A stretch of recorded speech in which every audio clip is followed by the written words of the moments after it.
Saudara Presiden terpilih Prabowo Subianto bertemu dengan para ketua umum Partai Politik Koalisi Indonesia Maju. Momen pertemuan diunggah Prabowo via akun Instagram pribadinya pada Kamis sore 20 Juni 2024. Dalam unggahan itu, Prabowo hanya menuliskan keterangan bersama Indonesia Maju. Turut hadir antara lain Ketua Umum Partai Golkar Erlangga Hartarto, Ketua Umum PAN Zulkifli Hasan, Ketua Umum Partai Demokrat Agus Harimurti Yudhoyono, dan Ketua Umum Partai Gelora Anies Mata. Selain Ketua Umum Partai Pendukung, terlihat juga Menteri BUMN Erick Thohir dalam pertemuan tersebut. Ketua Umum Partai Golkar Erlangga Hartarto menyebut pertemuan mendengarkan paparan dari Presiden terpilih Prabowo Subianto. Selain itu, pertemuan juga membahas soal strategi ke depan. Erlangga membantah pertemuan itu membahas soal kabinet. Paparan Pak Prabowo. Soal apa, Pak? Politik? Ya, mengenai kebangsaan ke depan. Itu ada Pak Erick Thohir juga, Pak? Ada. Itu kenapa Pak Erick? Semua kita menghadiri paparan Pak Presiden. Apa? Kenapa Pak Erick diundang, Pak? Wah, itu kan semua yang mengundang dari Universitas Pertahanan. Pak, itu dilaporkan kepada Pak Jokowi, Pak ya? Apanya? Pertemuan itu. Ada pertemuan tadi, Pak. Enggak, itu kan cuma paparan ya. Pak, ini Pak Jarod bilang kalau Pak Jokowi cewek-cewek pilkada. Enggak ada. Pak, ada bahas soal kabinet nggak, Pak? Tadi pertemuan ada soal Enggak ada. Murni paparan aja. paparannya soal apa? Ini Pak paparannya soal apa aja sih, Pak? Strategi aja ke depan. Ya. Saat ditanya peluang Partai Gerindra mendukung Kaisang Pangarep sebagai calon gubernur bukan wakil gubernur Jakarta, Kaisang mengatakan siap didukung oleh partai manapun. Putra bungsu Presiden Jokowi itu siap didukung partai manapun. Bagi Kaisang, dalam pemilihan gubernur DKI Jakarta, tidak hanya punya popularitas dan elektabilitas saja, tapi etos kerja penting untuk masyarakat Jakarta. Sebelumnya hasil lembaga survei Jakarta menyebut elektabilitas Kaisang sebesar 3,9%. Hal ini ia sampaikan usai melakukan pertemuan dengan Ketua DPW PSI di kawasan Keramat Raya, Jakarta Pusat, usai membahas kondisi politik di Jakarta. Mas, Gerindra bilang kalau Gerindra siap mengusung Mas Kaisang jadi cagup, bukan cawagup lagi, cagup. Ya balik lagi, ini kan Indonesia ini negara yang besar ya, kan nggak hanya Jakarta aja. Ya selama emang didukung oleh partai-partai ya nggak masalah juga. Tapi kan yang sebenarnya itu kita nggak hanya cuma punya popularitas, nggak punya hanya elektabilitas, tapi kan yang penting etos kerja nanti buat masyarakat Jakarta itu kan yang lebih penting. Pak Anies ya, udah ada komunikasi tersendiri nggak sih dengan Pak Anies untuk pilgub Jakarta?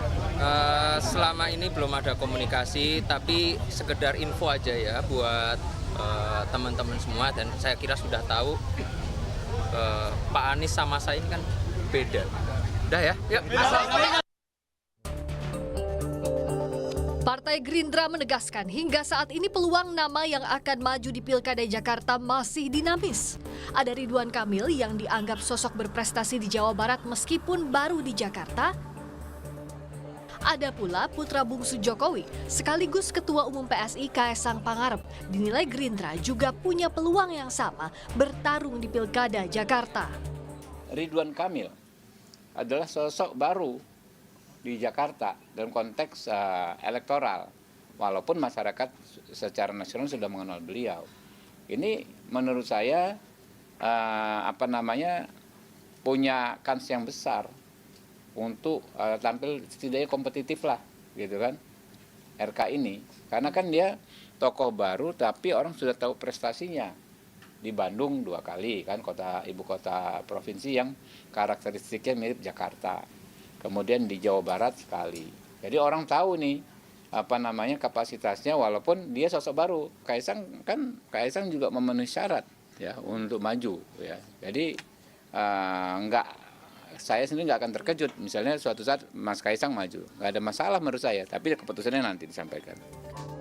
Sementara Ketua Umum Golkar Erlangga Hartarto menyebut nama wakil ketua umumnya Ridwan Kamil masih dalam pertimbangan maju di Pilkada Jakarta atau Jawa Barat.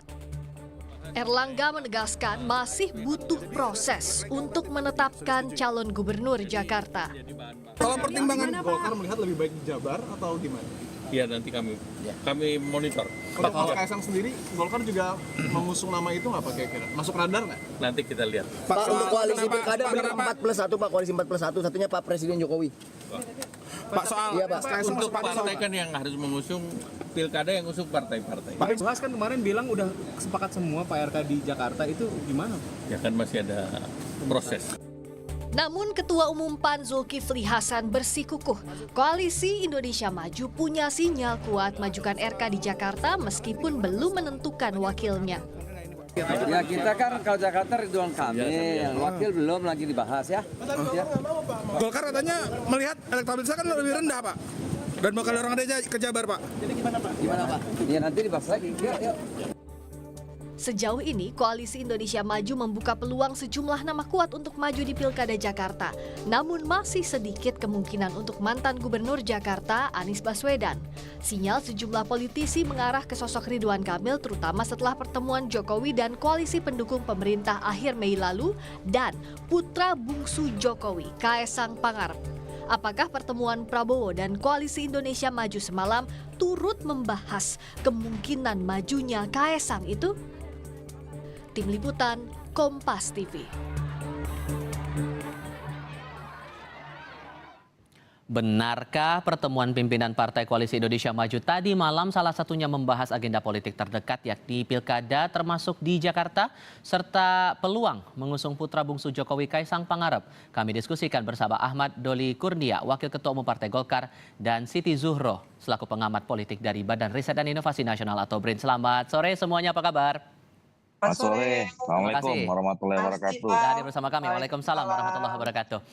Kalau kata Pak Erlangga kemarin itu pembahasan atau pertemuan bersama dengan Pak Prabowo mengenai pentingnya strategi ke depan. Apakah strateginya itu termasuk dengan Pilkada DKI Jakarta dan mengusung Mas Kaesang di Pilkada DKI ini, Bang Doli? Banyak hal saya kira yang dibahas ya. Sebagai presiden terpilih Pak Prabowo kemudian kan juga perlu untuk mendiskusikan sering ya dengan ketua umum partai politik yang kemarin mengusung dan memenangkan beliau ya. Jadi pertemuan itu sebetulnya lebih banyak membicarakan tentang 5 tahun ke depan ini hal-hal penting strategi apa yang kemudian harus kita laksanakan dalam rangka untuk kemudian membuat Indonesia lebih maju lagi ya daripada sekarang. Nah tentu saya kira pasti akan ada juga pembicaraan-pembicaraan kan agenda-agenda kebangsaan ke depan itu kan termasuk salah satunya kan pilkada ya. Tapi tidak spesifik ya, belum spesifik apalagi bicara tentang nama orang per orang gitu. Jadi saya kira kemarin lebih bicara tentang hal-hal besar, agenda-agenda besar yang kita harus hadapi dalam 5 tahun ke depan. Apalagi kita kan tahu sebenarnya situasi dunia sekarang ya tidak baik-baik saja ya. Kalau sekarang isunya isu besar kemarin kata Pak Erlangga diskusinya nggak dilaporin dulu ke Pak Jokowi, masa iya sih Bang? Maksudnya? Tidak dilaporkan dulu ada pertemuan antara Pak Prabowo dengan ketua-ketua koalisi Kim itu ke Pak Jokowi. Pak Erlangga yang bilang kemarin begitu. Enggak, saya kira kan mereka ini bukan soal lapor nggak lapor, mereka ini kan hampir setiap hari ketemu ya. Sebagian besar ketua umum partai politik yang tergabung dalam Koalisi Indonesia Maju itu kan semuanya berada dalam kabinetnya Pak Jokowi. Jadi saya kira dengan Pak Jokowi mereka pasti sering dan intensif melakukan pertemuan. Ya kemarin aja ada berapa kali rapat itu dengan Pak Jokowi. Saya kira pada saat mereka bertemu rapat dalam Pak Jokowi, hal-hal yang mereka yang bapak-bapak ketua umum partai politik bicarakan ya pasti setidaknya sudah disampaikan kepada Pak Jokowi kan. Oke, Bu Zuhro terkait dengan nama ini kan awalnya nama RK muncul, tapi kemudian kan Golkar punya posisi bahwa RK dimajukan di Jabar saja begitu dengan elektabilitasnya, dan sekarang muncul nama Kaesang yang diusung untuk maju ke Pilgub DKI. Kan secara politiknya memang besar atau tidak menurut Anda? Yang mana ini? Untuk Kaesang di DKI. Kaesang, ya. Sinyal ya, jadi kayak HP gitu. Biasanya sinyal itu kalau HP semakin jauh dari pusatnya itu sinyalnya ini lemah ya. Karena ada di ibu kota sinyalnya mungkin kuat sekali sekarang ya. Jadi kalau diibaratkan seperti itu, kita melihat Kaesang ini mungkin terkait tidak bisa dipisahkan dari apa yang sudah kita baca bersama-sama, yaitu keputusan dari Mahkamah Agung ya yang membolehkan gitu nanti ketika dilantik itu akan berusia 30 kan seperti itu. Meskipun belum ada penjabarannya untuk di PKPU ya, untuk peraturan selanjutnya dan sebagainya. Tapi apa yang tidak mungkin sebetulnya kalau memang dikehendaki kan itu. Kita belajar dari Pilpres yang lalu, sinyalnya seperti itu, sama gitu ya. Bedanya satu di MK, satunya sekarang di MA. Jadi sekarang apa yang tidak mungkin? Secara umur akan dipayungi gitu ya, sudah direvisi oleh Mahkamah Agung. Secara partai tinggal memilih partai mana. Yang bersangkutan juga Ketua Umum Partai PSI ya. Dan tentu Kim itu tidak tertutup kemungkinan juga akan mendukung. Jadi itu dari partai, lalu dari hukum tadi payung hukumnya kemungkinan bisa lolos juga kan gitu. Ditambah dengan narasi yang muncul sekarang, apakah ada upaya untuk mengegolkan nama Kaisang Inti untuk maju di Pilgub DKI menurut Anda, Bu? Iya, apalagi kalau istana membolehkan, didukung penuh oleh istana. Jadi tidak ada yang tidak mungkin. Apalagi ditambah lagi kemungkinan ini anak muda ya, lagi-lagi anak muda gitu diberikan satu peluang sangat luas dalam hal ini. Cuman kan Kaisang tadi mengatakan bahwa tidak sekedar popularitas dan elektabilitas, tapi ada etos kerja. Jadi kalau kita terjemahkan, apalagi dari Mas Habibur Rahman tadi itu, bahwa prestasinya Pak Ridwan Kamil sudah jelas lah. Sekarang pertanyaannya, apakah Kaisang punya prestasi? Kan gitu. Jadi sama, jadi pertanyaan yang sama ketika itu dilontarkan oleh elit partai gitu ya, calon pengusung atau pendukung, maka pertanyaan kita publik kepada tentu para elit partai politik ini, apakah Kaisang itu memenuhi kriteria, memenuhi gitu ya, persyaratan sebagai bahkan lompat ke gubernur. Orang itu kan dari bawah biasanya. Di hadapan kita ini kan ada Mas Doli. Mas Doli ini waketum Golkar. Kurang apa tidak malang melintangnya gitu ya. Sekarang adalah ketua komisi 2 di DPR. Walaupun sepenuhnya itu keputusan nama calon kan tetap di Pak Erlangga sebagai ketua kan? Iya, jadi menurut saya Golkar ini tidak kurang gitu loh. Kalau mau bilang kader itu tidak kurang. Lalu bagaimana tidak hanya popularitas, saya hanya menirukan loh ya bahasanya Kaisang. Tidak cukup hanya popularitas dan elektabilitas, tapi adalah kinerja atau prestasinya. Apa prestasinya? Apa yang mau disuguhkan kepada masyarakat Jakarta yang notabene secara mungkin sosial ekonomi ini lebih tinggi dari yang lain kan? Saya konfirmasi dulu ke Bang Doli. Kalau begitu Bang Doli, nama Kaisang ini masih masuk radar nggak di Golkar sebagai Cagup DKI?